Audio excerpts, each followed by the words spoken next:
Bienvenidos a Inmobiliariamente, el primer podcast inmobiliario del Paraguay. Mi nombre es Gustavo Silva y soy un agente inmobiliario. La idea de este podcast es reunir toda la información necesaria para que empieces en el mundo de los bienes raíces de la mejor manera. Ya seas un agente inmobiliario, un emprendedor, un inversionista o simplemente un apasionado por los bienes raíces, este podcast es para vos. Bienvenidos a un nuevo episodio de Inmobiliariamente, el primer podcast inmobiliario del Paraguay, episodio número 12.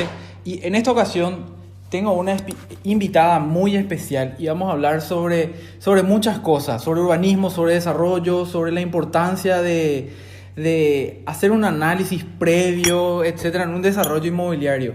Ella es Paola Arias, es arquitecta y urbanista. Hola Paola, ¿cómo estás? Hola Gustavo, todo bien, gracias por la invitación a tu podcast.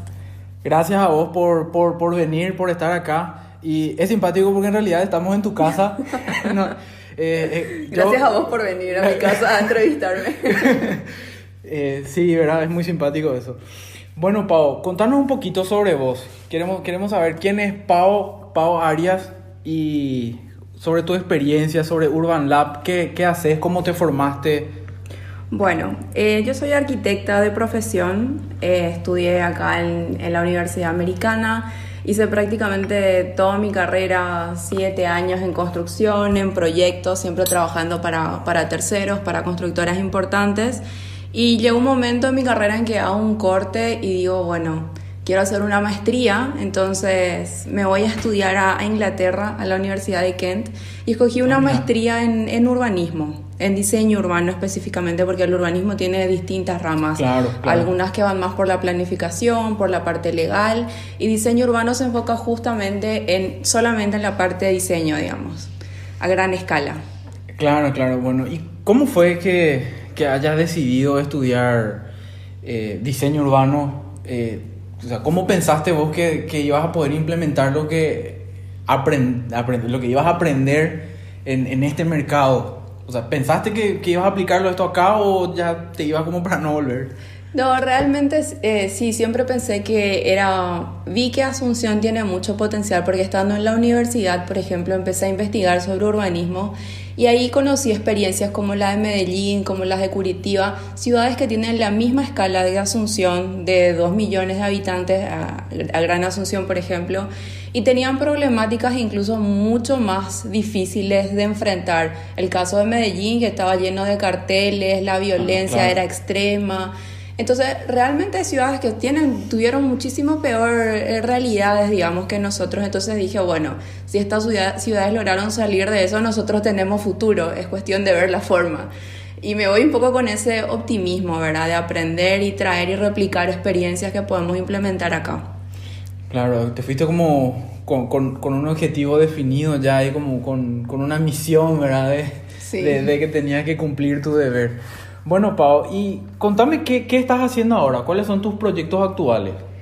Al volver de la maestría, lo que ocurre es que me doy cuenta de que en realidad para practicar acá el urbanismo a nivel profesional no hay estudios a nivel que sean multidisciplinares, ¿verdad? O que miren en esa escala los emprendimientos, los proyectos, todo lo que se construye. Y veo también de que realmente, si yo quiero encontrar acá un campo laboral como urbanista, solamente tendría que aspirar a un cargo en la Secretaría de Planificación, en la Senavitat o algo así, o en Itaipú, ¿verdad? Entonces era muy limitado mi campo de acción. Y también me doy cuenta de que realmente el Estado no es quien construye la ciudad, porque tiene otros plazos y tiene un montón de burocracia. Quien construye la ciudad es el sector privado. El sector privado. Y lo hacen con una mirada solamente puesta en la rentabilidad y en explotar la cantidad de metros cuadrados que tienen disponible de terrenos. No ven mirando el entorno ni qué ocurre con la ciudad. Entonces abro Urban Lab incorporando esa mirada, conjugando en realidad 3 miradas distintas, ¿verdad? La de la parte urbana de la ciudad, de qué le podemos dejar de bueno a la ciudad cuando construimos, cómo podemos impactar de forma positiva. mirando también que esto es un negocio y que le tiene que cerrar la rentabilidad al inversionista, si no, no va a poner plata y no se va a desarrollar nada. Claro. Y mirando también de que tenemos que sacar un producto que sea atractivo para el usuario final, o sea, para las personas que van a vivir ahí, o sea, que tenemos que tener un concepto de lanzar un producto al mercado y de que esto tiene que generar una propuesta de valor atractiva para el usuario. Claro. Es un error muy común en la gente que empieza a desarrollar, no a gran escala, bueno, también a gran escala, sino, te pongo un ejemplo, la gente que empieza a construir dúplex y lo hace siempre desde el punto de vista económico y financiero, de cómo él puede rentabilizar, cómo él puede sacarle mejor provecho a su proyecto. Pero de repente no piensa más allá de cómo ese producto puede encajar dentro del mercado, si es que realmente se va a poder vender. Y por eso es que tenemos así muchos productos que no se venden. Que no se venden o que no son muy atractivos en el mercado. Yo te juro que vi, como agente te cuento, que vi dúplex invendibles o inalquilables. El último que vi me causó mucha risa, que tenía la parrilla dentro de la sala. Y vos te imaginas haciendo un asado dentro de tu sala. Sí, lo que pasa es que un poco acá el sector inmobiliario, o sea, del desarrollo más que nada, se fue dando porque los constructores empezaron a tener capital, construir, sumarle un porcentaje de ganancia que querían y sacar al mercado a la venta. Pero ¿qué pasó? Quedaron de repente productos que no se pueden vender porque salen del margen de lo que realmente está dispuesto a pagar el mercado. Entonces vienen los desarrolladores del extranjero, de Argentina, de Chile, y traen toda una profesión de desarrollador inmobiliario que acá no se conocía, ¿verdad? Porque eran todos constructores más que nada. Entonces ellos nos enseñan de que uno tiene que mirar primero, ok, ¿cuánto va a pagar el segmento al que yo quiero apuntar? Y diseñar unidades que con el precio final estén dentro de ese rango. Entonces así ya quedamos con productos que primero desde el punto de vista del negocio sabes que vas a poder vender, porque ¿qué pasa con las unidades hoy en día que tienen 300 metros y cuestan $500,000? Digamos, ya no tenemos... No hay mercado no hay mercado. Es vendible. Sí. Justamente por eso es que se están desarrollando menos medida, menos metros cuadrados, como para que el ticket que va a pagar el consumidor final sea menor. Claro, esté dentro de una posibilidad de crédito. Claro, dentro de lo que pueda venderse o financiarse, ¿verdad? Uh-huh. Bueno, ¿y qué hace Urban Lab ahora mismo? ¿Es una consultora? ¿Desarrolla también? Contame un poco acerca de los servicios que ustedes ofrecen. Y sí, Urban Lab es una desarrolladora inmobiliaria. Y nosotros ahorita nos estamos enfocando en un servicio de consultoría donde justamente hacemos todo este análisis previo para determinar y para contarle al inversionista cuáles son las posibilidades que realmente tiene su terreno. Hay a veces que la gente viene con la idea, bueno, voy a hacer 8 apartamentos o 2 dúplex pensando en que su limitante es el capital, y el capital del cual uno disponga no es un limitante. Uh-huh. O sea, lo ideal es que nosotros podamos evaluar 3 escenarios financieros por lo menos, 3 proyectos distintos de distintas escalas, y de ahí escoger lo mejor, porque a nivel de inversión probablemente uno puede decidir, no quiero atar todo mi capital a este proyecto de 2 años, a lo mejor necesito un proyecto que lo pueda cerrar en 1 año, y eso es lo que me va a dar más rentabilidad y flujo de caja para invertir en el siguiente proyecto. Entonces lo ideal es darle esas opciones al inversionista, comparar escenarios financieros, dentro de la consultoría también evaluar ya cuál va a ser el segmento, cuál va a ser la propuesta de valor, qué le vamos a proponer a nivel del concepto del edificio. La idea es tener un segmento específico, apuntar a un nicho y definir amenities y servicios en función de ese segmento. Salir de lo genérico y despegarnos del resto de los emprendimientos que ofrecen todo lo mismo. Todos tienen parrilla, todos tienen pileta, hoy todos tienen gimnasio, máximo hoy se ofrece un coworking. Entonces vemos que el diferencial, digamos, hoy en día y el futuro del desarrollo está en diferenciarse para no comoditizar y no entrar a pelear por precio, digamos, que es lo que está ocurriendo hoy día. Claro, ahora mismo es un mercado de precio. El que ofrece menor precio por metro cuadrado es el producto más atractivo. Desde el punto de vista de la gente inmobiliaria también te puedo confirmar eso, que los clientes te piden, bueno, ¿cuánto está por metro cuadrado? vos le das la opción y no te preguntan ni qué amenities tienen, no te preguntan ni cuántos metros cuadrados tienen, ¿no? O cuál es la idea o a qué persona está apuntando el proyecto, ¿verdad? Solamente te preguntan cuántos metros cuadrados, si en cierta zona donde está 1500, por ejemplo, el metro cuadrado, si supera 1600 ya no es atractivo, ¿verdad? Hoy en día, porque no hay ese diferencial que es lo que ustedes están proponiendo ahora. Bueno, y tenés un proyecto ya hecho que se llama Serafina, ¿verdad? Exacto. Serafina es un ejemplo de la metodología aplicada, digamos, de Urban Lab, que ahora está en etapa de preventa. Son 8 departamentos, un edificio de uso mixto en realidad. Son 8 departamentos y una planta baja de retail, porque consideramos de que el uso mixto es la tipología más amigable con la ciudad, porque acerca servicios a una zona específica donde a lo mejor no existía ese tipo de servicios, ¿verdad? Y ayuda a generar ese equilibrio en la ciudad, ayuda a que nosotros tengamos disponible todo cerca, que no tengamos que depender del auto, que es lo que afecta directamente a nuestra calidad de vida. Y Serafina logra esto proponiendo, por ejemplo, un mini market en planta baja, en una zona donde existe ese servicio, y apuntamos a las mujeres. El segmento mujeres nosotros vemos que está desatendido, y dentro del grupo de las mujeres otra vez hay un nicho que son las mujeres que se hacen cargo solas de sus familias. Uh-huh. O sea, no tienen un marido, una pareja con quien compartir los roles de la casa, del cuidado, de la limpieza, todo lo que hace a la rutina, ¿verdad? Que si uno tiene una pareja, bueno, es más fácil, es más llevadero compartir las tareas. Pero estando sola se te duplica todo y cada vez tenés menos tiempo. Entonces la idea con Serafina es ayudarles en el día a día con esos pequeños trabajos de rutinarios, digamos. Por ejemplo, le planteamos solucionarles la limpieza del departamento automatizando con robots que limpian todas las superficies. Ajá. Entonces esos robots se van a turnar los departamentos 3 veces por semana, entonces por lo menos la limpieza ya tenés todo listo, y no tenés tampoco, por más de que puedas pagar el servicio de que alguien venga a limpiarte el departamento, también es tiempo que tenés que destinar para coordinar con esta persona, claro. Quedarte mientras limpia, no es tiempo del que podés disponer libremente.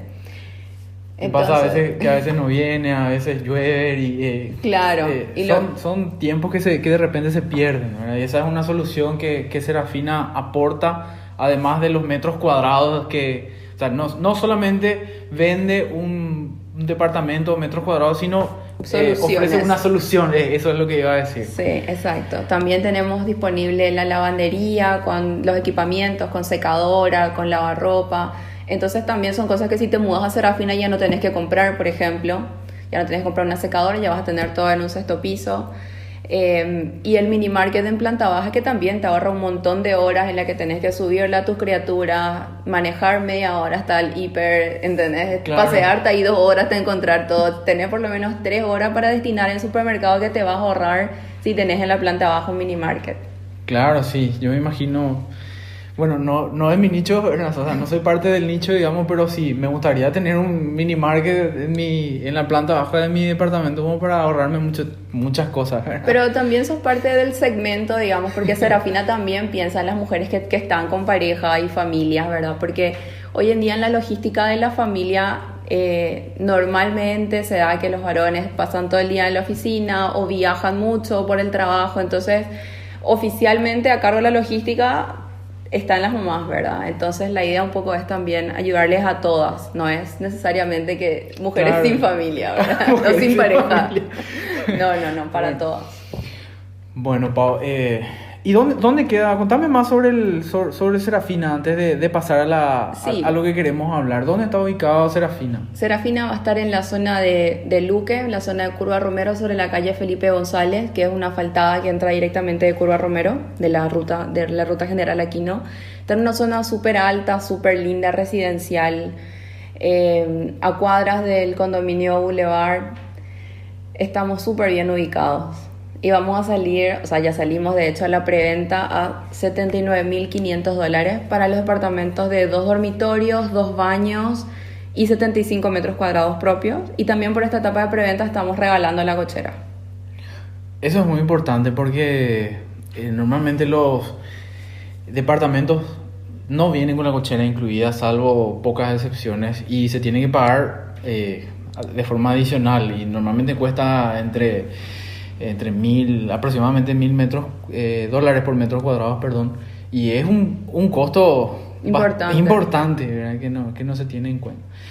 Bueno, y de ahí quiero hablar un poco sobre entrando ya a nuestro tema, cómo la personalización, o sea, la personalización de los proyectos, ¿verdad? Y de cómo esto afecta en el rendimiento, en lo que el inversionista quiere sacar y quiere llevar a su bolsillo al final del día. Y realmente la relación más directa que existe es que si el consumidor final o el que va a comprar tu departamento se enamora de tu edificio porque se ve totalmente identificado con el estilo de vida que estás planteando, eso se traduce a velocidad de venta, y velocidad de venta se traduce a rentabilidad.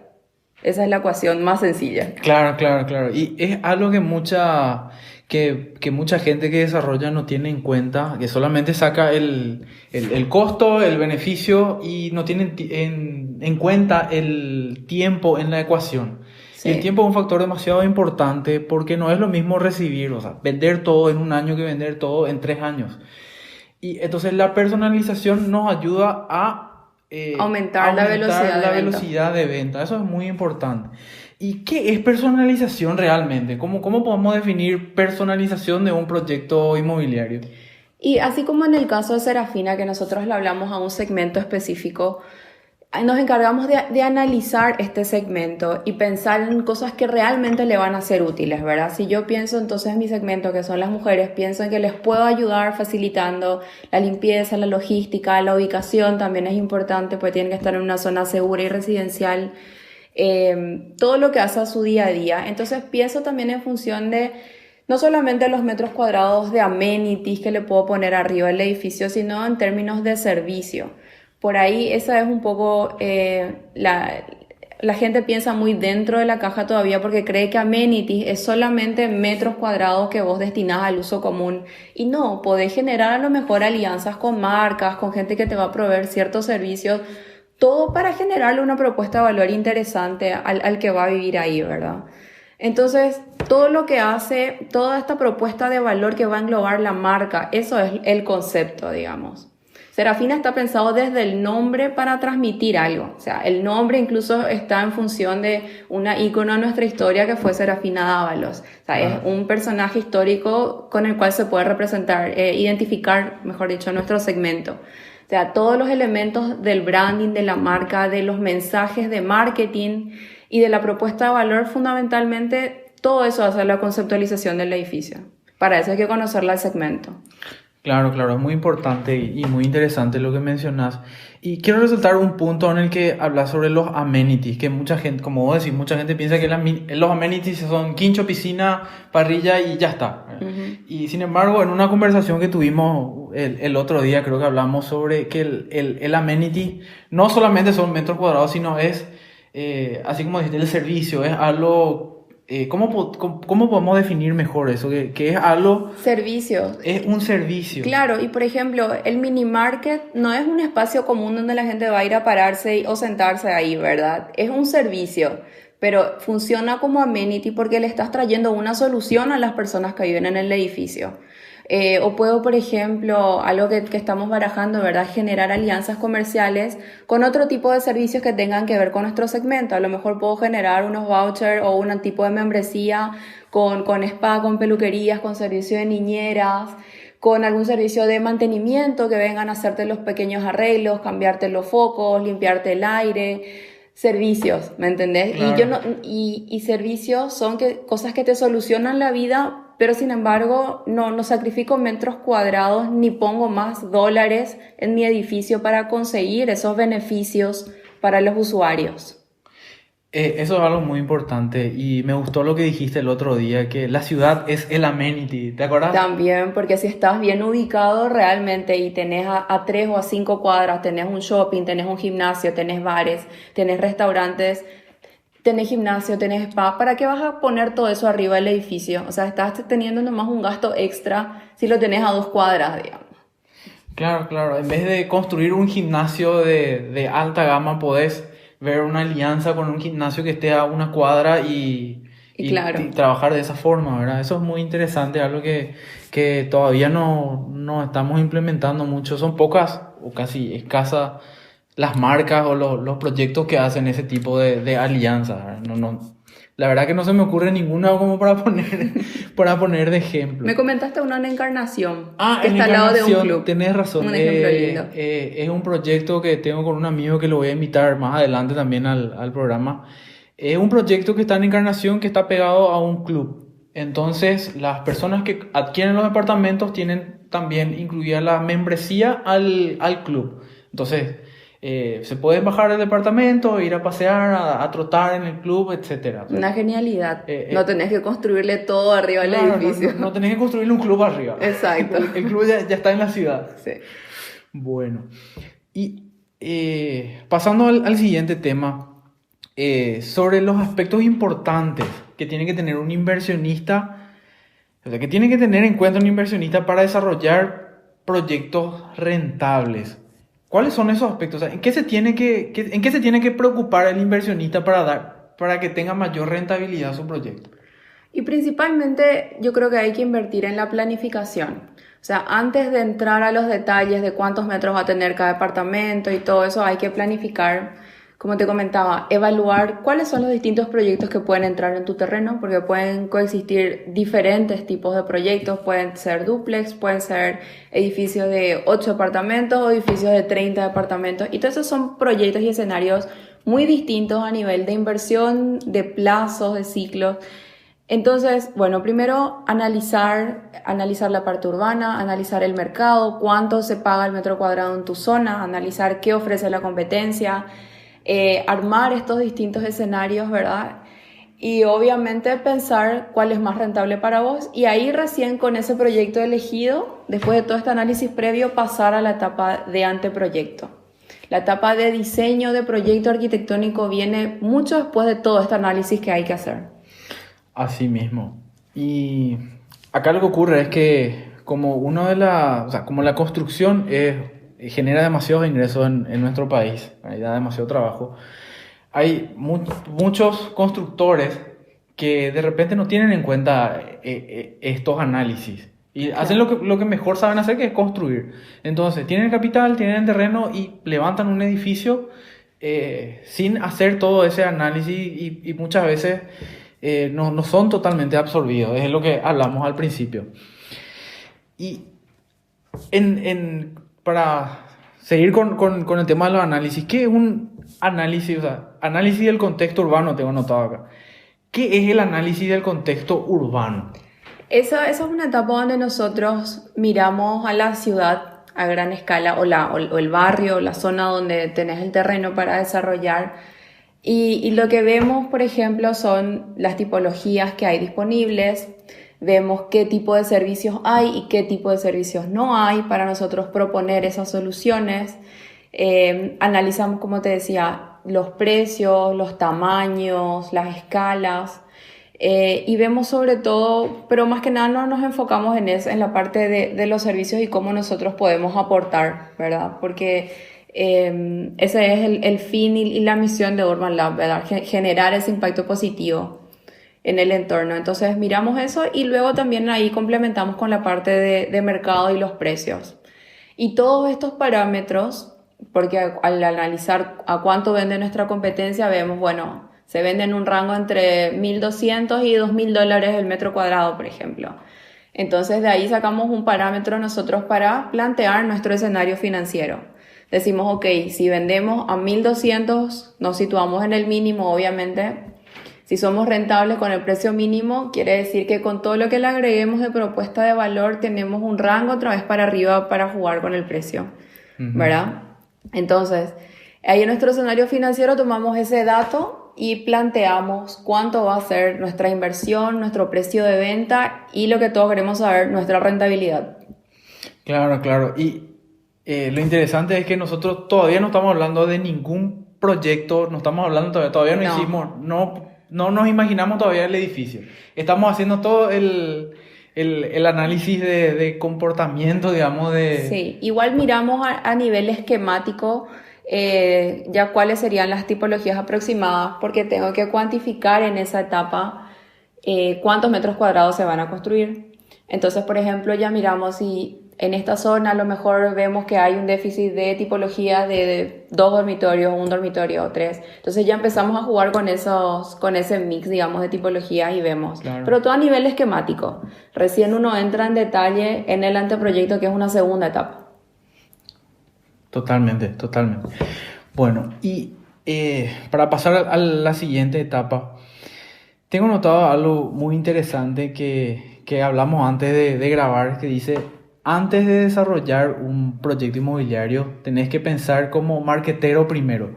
¿A qué se refiere con pensar como marketero primero?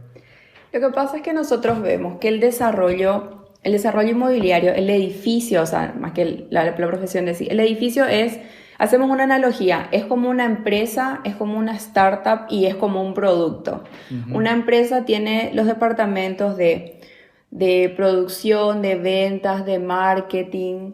El desarrollo también tiene producción, que es diseño u obra, tiene marketing, tiene ventas. Entonces, ¿por qué no podemos pensar nosotros entonces como la gente de marketing, que cuando va a lanzar una empresa tiene que lanzar una marca, tiene que pensar en el segmento, tiene que pensar en qué propuesta de valor va a ofrecer? O sea, traspolamos, digamos, todos estos conceptos que se manejan más en el mundo, a lo mejor de servicios o de productos, al desarrollo inmobiliario para pensar como un todo, digamos, con el edificio, con el proyecto. Por eso es que nosotros decimos que al pensar como un marketero, lo que estamos evaluando realmente son todos estos conceptos de marca, o sea, de branding, de mensajes, de propuesta, de estrategias de marketing, incluso de todo lo que se necesita para llevar este producto a la preventa, porque eso es súper importante, tener una estrategia de marketing bien pensada con los mensajes correctos para cada cliente. Viste que el cliente, por ejemplo, cuando va a comprar algo atraviesa distintas etapas. Sí. O sea, el que está recién empezando a comparar propiedades, no le puedes decir vení, comprame ya. Claro. Le está atacando más o menos, ¿verdad? Es como empezar a salir con alguien. En la primera cita no le vas a decir casate conmigo. Eso siempre dicen los marqueteros y me encanta esa analogía, ¿verdad? Entonces vos tenés que ir dejando que te conozca y le contás cuáles son los beneficios de estar contigo, le vas conquistando y generás una relación. Y así es como le comunicas en distintas etapas tu propuesta de valor.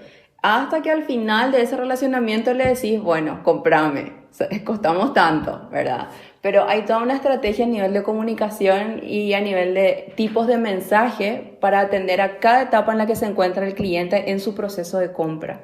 Entonces, todo esto es lo que tenemos en cuenta al pensar como un marketero. Qué interesante. Y todo este análisis lo estamos haciendo antes de poner un solo ladrillo. Exacto. Eso es algo que le falta todavía a este mercado. Ahí es donde Urban Lab tiene una misión muy importante, ¿verdad?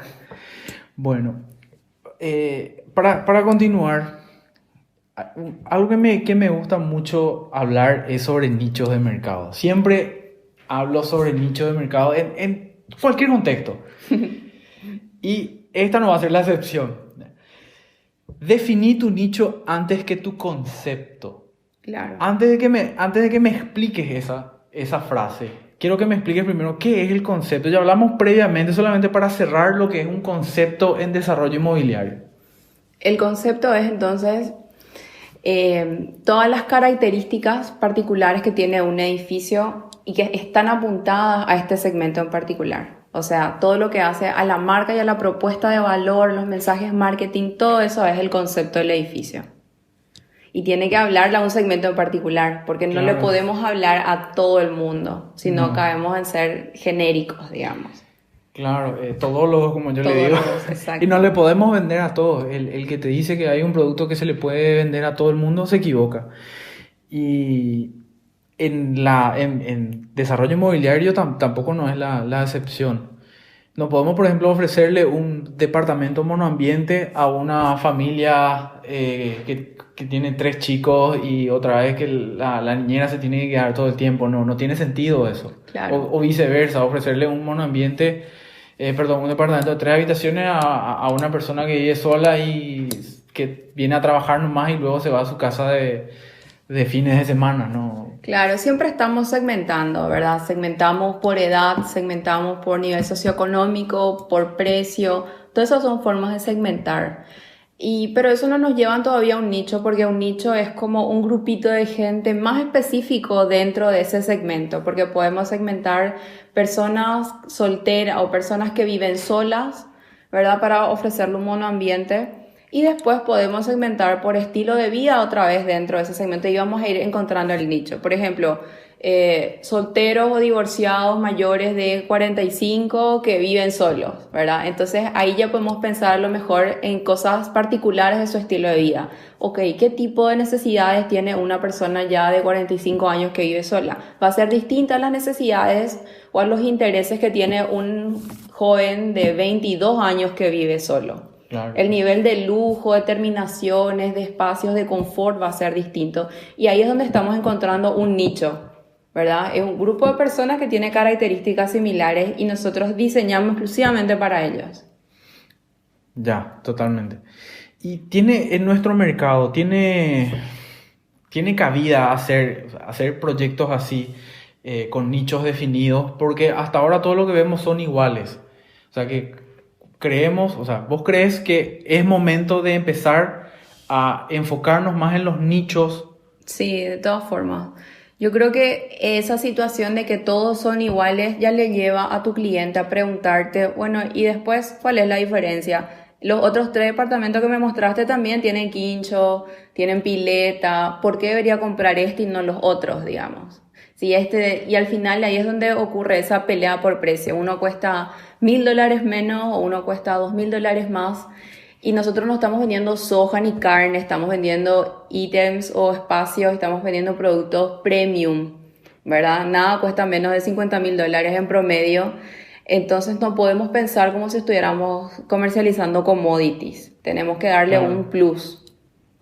Y ese plus es lo que va a diferenciar. Y claro, y eso se consigue cuando vos lográs hablarle a un nicho específico, porque, por ejemplo, cuando como arquitectos viene una familia y te pide un proyecto, te dice exactamente, te cuenta cómo vive. Nosotros pasamos más tiempo en la cocina, no me interesa tanto la sala, no vamos a usar luego la piscina, entonces no me pongas piscina. Sí, el quincho tiene que ser enorme porque viene toda mi familia, que son miles los fines de semana. Entonces, ahí vos determinás un programa y un proyecto con unas características súper particulares que a esa familia nomás le va a acomodar, porque esa casa, cuando le quieras vender a otra familia, probablemente no va a tener el mismo estilo de vida. Pero ¿qué pasa cuando juntas 30 familias en un edificio? No le puedes preguntar a cada una qué necesita, ni construir para cada una. Entonces lo que hace el desarrollador, o lo que debería hacer es, bueno, yo escojo construir para familias con estas características. Y ahí es cuando el desarrollador genera ese nicho y plantea amenities específicos, ¿verdad? Pienso, por ejemplo, en familias que tienen hijos de 0 a 5 años. Entonces no voy a pensar en llenar a lo mejor, no sé, de piscinas que tienen 2 metros de profundidad. Voy a pensar en parques infantiles, en juegos para niños, en lugares donde puedan tener mascotas. Entonces ahí es cuando esos amenities o esos servicios se enfocan en el segmento y en el nicho al cual le querés hablar. Claro. Se entiende bien eso, y para diferenciar nomás que no es un nicho, por ejemplo, el hecho de pensar en gente que tiene mascotas, ¿verdad? Y poner un pet friendly y un parque para mascotas, no es suficiente con eso, ¿verdad? Y probablemente en un mercado donde, como fue hace 5 años atrás, era suficiente porque había una necesidad de llevarle a las mascotas al departamento, ¿verdad? Pero hoy en día el nicho dentro de ese segmento sería edificios para personas con gatos o edificios para personas con perros. Entonces pensá en las necesidades específicas de los gatos y los perros. Y ahí tenés 2 nichos distintos dentro del mismo segmento. Dentro del mismo, o sea, subnichos otra vez. Exacto. Y ahí vos pensás, qué interesante, ¿verdad? Pensás en las necesidades de las mascotas. Claro, y claro, porque son el centro de ese tipo de las familias que van a escoger un departamento por ser pet friendly. Van a pensar, hoy en día los perrijos, por ejemplo, muchas familias escogen tener hijos, mascotas en lugar de niños, por ejemplo. Totalmente. Una elección de vida. Sí, muy interesante lo de definir bien el nicho de mercado. Bueno, y para ir terminando un poquitito, antes, ¿cuál es sería el orden entonces para desarrollar un buen proyecto? Antes de siquiera hacer el proyecto arquitectónico, antes de comprar el terreno. O sea, si vamos a poner a ordenar las ideas, el proceso de cómo llevar a cabo un desarrollo inmobiliario, ¿cuál sería? Lo ideal sería empezar por el análisis, ¿verdad? Ir haciendo un análisis de prefactibilidad. Seguramente si estás buscando tierra, ir analizando, ok, este terreno me da la posibilidad de construir tanto, tiene tal coeficiente de edificabilidad. Entonces ir comparando en función de ese potencial del terreno los precios y ver verdaderamente si son rentables para un posible desarrollo. Porque hay que tener en cuenta de que el valor del terreno tiene que estar dentro de un rango del 10% del valor de venta del desarrollo. Entonces hay gente que de repente empieza por comprar un terreno de $500,000 porque está muy bien ubicado, pero no sabe que para que ese terreno le sea rentable tiene que ponerle 5 millones encima. Claro. Y ahí te encontrás porque si construís por menos de esa cantidad, tu terreno te va a estar saliendo muy caro dentro del desarrollo y no te va a permitir a lo mejor estar en un precio de venta final del metro que sea competitivo para la zona. Claro, eso es lo que yo siempre digo, que el precio máximo que vos podés pagar por un terreno siempre está dado por el total, o sea, por la inversión, por la cantidad de venta. O sea, vos tenés que pensar desde la venta hacia la compra del terreno y no comprar el terreno y después ver en cuánto podés vender, porque así te podés topar con esos tipos de problemas de que tenés que ponerle, había sido 20 millones porque tenías que construir 30 pisos y... Claro, y no es imposible. No es imposible, pero a lo mejor es un proyecto largo, a lo mejor no querés estar tanto tiempo, necesitas un retorno de capital más rápido. Totalmente de acuerdo. Bueno, Pau, muy interesante la charla que tuvimos, aprendí muchísimo contigo. Te agradezco de vuelta el tiempo que te tomaste para invitarme a tu casa y para participar en el episodio. ¿Algo más que quieras agregar, Pau, antes de todo esto que hablamos hoy para despedirnos? Me gustaría invitarles a que entren a nuestras redes sociales, @urbanlab.pi en Instagram y en Facebook, o a la web www.urbanlab.com.pi para que vean lo que hacemos, para que conozcan más del proyecto Serafina. Serafina también tiene sus redes sociales, Serafina PI en Instagram y en Facebook. Y cualquier cosa estamos a las órdenes. Bueno, voy a dejar entonces en las notas del episodio las redes sociales de Urban Lab y de Serafina para que ustedes puedan seguirle. Y bueno, Pau, muchas gracias. Y esta es tu casa, literalmente esta es tu casa, ¿verdad? Pero me refiero por el episodio, espero que grabemos otro episodio más adelante, hablando ya de cosas más específicas. Buenísimo. Si tenés consultas o la gente te pide algún tema en particular, podemos seguir adelante profundizando sobre estos conceptos. Sin problema, sin problema. Bueno, me toca despedir el programa. Gracias, Pau, una vez más. Y bueno, eso es todo por este episodio. Nos vemos la próxima semana. No se olviden que pueden dejarme sus comentarios y sus 5 estrellas en la plataforma donde estén escuchando, o la cantidad de estrellas que ustedes quieran. El Pau se ríe de mí. No le estoy obligando a que me pongan las estrellas. Nos vemos la próxima semana. Adiós.